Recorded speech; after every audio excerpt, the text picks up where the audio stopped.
Consideration is the primary basis to determine if a promise is enforceable or not. For consideration to exist, there must be value for a promise. This value or consideration exists when there is something of legally sufficient value and there is a bargain for exchange. Legally sufficient value is defined as a promise to do something that a person has no legal duty to do, perform an action that a person would not otherwise be obligated to do, or refrain from an action that a person has a legal right to do.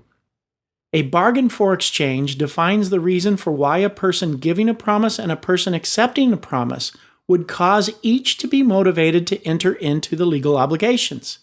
Without a two-way bargain, the promise is considered a gift, not a contract. Let's consider two cases in light of legally sufficient value and bargain for exchange. Case 1. An aunt says to her niece, "In consideration that your parents cannot pay for all of your college, I will give you $10,000. In case 2, the aunt says, "In consideration that your parents cannot pay, I will give you $10,000 if you will work for me during the summers." In the first case, there is legally sufficient value, but no exchange.